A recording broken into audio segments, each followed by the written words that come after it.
अस्सलाम वालेकुम। आज बीड जिल्हा अधिकारी कार्यालय, जिल्हा निवडणूक अधिकारी,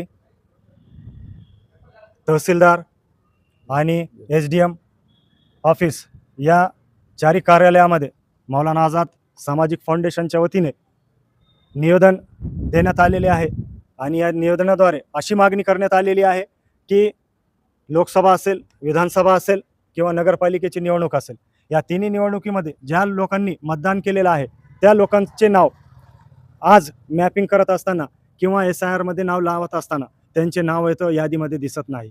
तर हा निवडणूक आयोगाचा कामचुकारपणा म्हणावा का त्यांची दुर्लक्षता म्हणावा।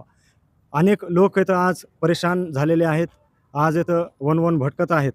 BLO इथं व्यवस्थित मार्गदर्शन करत नाही लोकांना। लोक इथं इकडं या शाळेमधून त्या शाळेमध्ये इथं जाऊन विचारणा करत आहेत आणि त्यांना उत्तरे दिले जातात की तहसीलमध्ये जा, कलेक्टर ऑफिसमध्ये जा, इकडे जा, तिकडे जा। तर यांना योग्य मार्गदर्शन कोण करणार आहे। तर आज इथं मौलाना आझाद सामाजिक फाउंडेशनने मागणी केलेली आहे की ज्या लोकांचे नाव यादीमधून वगळण्यात आलेले आहे ते तात्काळ इथं यादीमध्ये नावे लावण्यात यावे आणि ज्यांनी पण मतदान केल्यानंतर पण यादीमधून नाव वगळण्यात आलेले आहे तर हे का वगळण्यात आले याचे कारणे इथं लोकांना सांगावे आणि ज्यांच्याकडून या चुका झालेल्या असतील त्या संबंधित कर्मचारी आणि अधिकारी यांच्यावर कायदेशीर कार्यवाही करण्यात यावी अशी या ठिकाणी आम्ही या निवेदनाद्वारे मागणी करत आहोत।